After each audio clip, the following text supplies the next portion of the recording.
Now, I have to admit that this is me. This is like a little bit of a soapbox moment for me. Okay.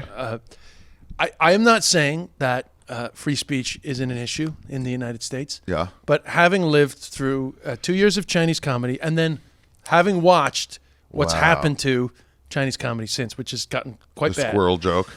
Just things have gotten bad there, tough like for comics. Like it's heavily censored. You know about that stuff from like 6-8 months ago, right? What was that? They compared the Chinese government to like a squirrel, and they're like, "How dare you get fined $1 million?" I saw that one, but this one is more serious. I'm not going to name the guy, but there's a guy, a Chinese comedian. It's irresponsible to name him.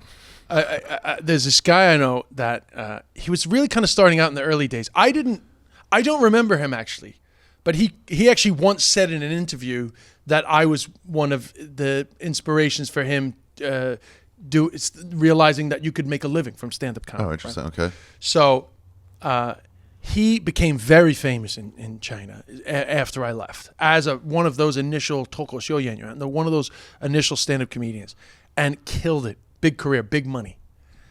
Goes on a tour of America and decides, I'm going to fucking tell the truth.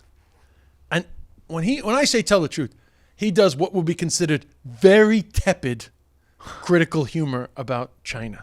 Tepid. Like, give me an American version of it. Fucking, Biden and Trump aren't fucking... Is this the best two people we have? Okay. Great. I got that the line level. now. Okay. Like what would be considered standard fare for any night of the week on any network And television. he does that here. He does it on a Mandarin show, but it's a tour for expats around the United States. And somebody goes on Weibo and fucking... What is that? Sorry, the Chinese Twitter. Okay. Sorry, it goes on Chinese Twitter. And I think it was like written... I can't give you the full details. All I know is that this guy is never been back to China. He's in hiding now because he was wiped from the internet. And this is how wiped he was. My friend who was telling me this story, my Chinese friend who was visiting here. So WeChat is their main, WeChat. WeChat's their WhatsApp. They're WhatsApp, but they use it way more than that. Yeah, it's like their everything. Okay. Imagine all spied on. Imagine WhatsApp, Facebook, iMessage, all of it. All of it. Do that. It's WeChat. It's like everything happens on WeChat. Yeah, they have a Facebook version of it. Yeah, okay. Yeah. So my buddy goes to try to message him to be like, I heard about this. He doesn't exist. His contact, everything's gone. He's been wiped. His WeChat, his Weibo, everything gone. Not like they're like, well, we're going to suggest your videos lessing you. Gone. Doesn't exist. Tiananmen Square. Just gone. But he's not gone, though. He's in hiding. And I am happy to be fact-checked. I know that is his Western profiles, those are all still there. Well, I don't even know his if Instagram. he has them or whatever. Right. I haven't. I'm actually finding it very hard to get information on him, but I know that he's in hiding. And And he can't go back to China. That's my understanding, unless they got him and he's back there. I don't know, but all I'm saying is that it happens that fast. And by the way, I have I've known numerous people that have had varying levels of like when I was in China, the biggest Bob Hope of China was this guy Zhao Banshan. This just. If you watched him as a comedian, you would appreciate, even though it's obviously old school, like Abbott and Costello type shit, you would appreciate the skill of this guy. This guy's like Red Fox, fucking old school, just classic comic, but character comic, but amazing, amazing. And during my time in China, Xi Jinping had decided that certain types of Chinese humor were lowbrow, and this guy's career disappeared overnight.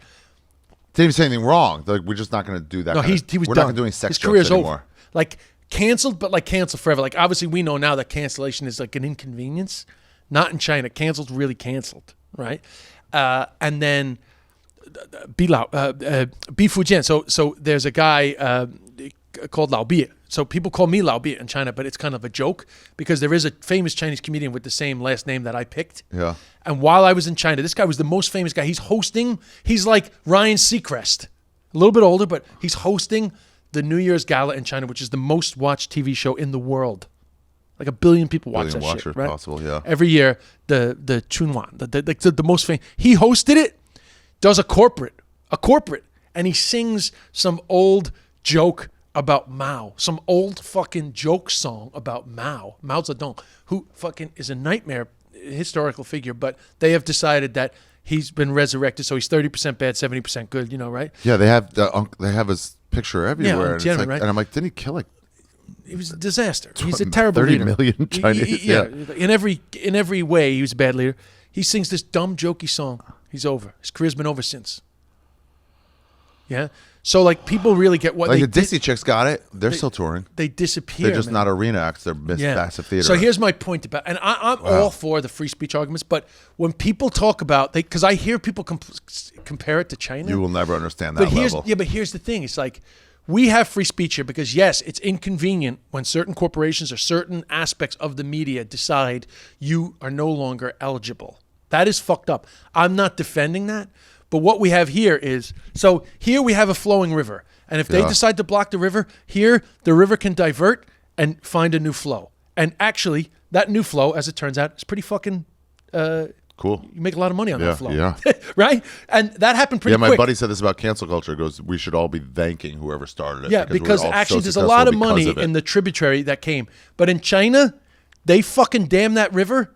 The water just goes underground and disappears. Or it just gets cleansed with fucking chlorine, like they detoxify it, and it stays that way forever. It never is a river again. So like you just, I appreciate the inconvenience, and I am not saying that we don't have issues around free speech in the United States, but it's when the people compare it, they have no idea. You know, because we don't really have state censorship. We have trends. It's not state censorship. It's a touch of state, but it's generally corporate censorship. And also, by the way, and social censorship. Corporate censorship, social censorship, and we talked a lot about that in China too, about the fact that a lot of it is self-censorship, and that's real. We Big Brother ourselves. But ours was also just like a period of time, like it's already passed. You know what I mean? It was like a moment in time where we had these power dynamic shifts, and actually, some of the power shifted to places where power, surprise, surprise, got fucking abused because people always abuse power. Yeah. But actually, it all kind the military, the left wing, kind of levels off. Everybody's like, oh, I got this power now. I want it all my way, and not like, well, I don't like this, but you can do it. It kind of levels off. But here's the reality: is I'm very open to arguments about free speech. But what I will also say is that we have spaces to go to still speak, whereas you do not You in can still China. do an open mic always. And it's fucked up that you had to go find another place, but it's pretty cool that you could find it. And you don't have that in China. And that's real. That's not exaggerated. Where you been and where you going? This is Ari's travel show, yeah. We're gonna go on a journey today and see what there's to see in this big world. We're exploring different places, seeing all different types of faces. We're gonna talk about travel today. It's you